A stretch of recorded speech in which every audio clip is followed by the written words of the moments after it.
नमस्कार, मी पंजाब डक. आज आहे 6 ऑगस्ट 2025 आणि या ठिकाणाहून मी माझ्या महाराष्ट्रातल्या शेतकऱ्याला अंदाज देणार आहे.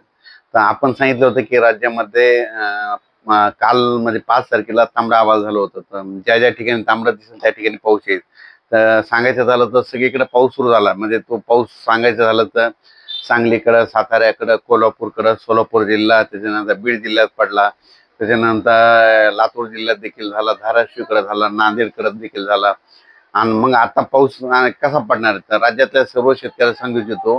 म्हणजे उद्या, आता आज आहे 6 ऑगस्ट 2025, 7 तारखेपासून ते जवळपास 7, 8, 9, 10, 11 तारखेपर्यंत राज्यात म्हणजे पूर्व विदर्भ, पश्चिम विदर्भ, दक्षिण महाराष्ट्र, उत्तर महाराष्ट्र, कोकणपट्टी, खानदेश ह्या भागामध्ये पाऊस पडणार आहे. पण हे थोडा कमी प्रमाणात राहणार आहे. आणि जे याच्यानंतर जे येणार आहे 13 ते 14 ऑगस्ट ते 18 ऑगस्टच्या दरम्यान,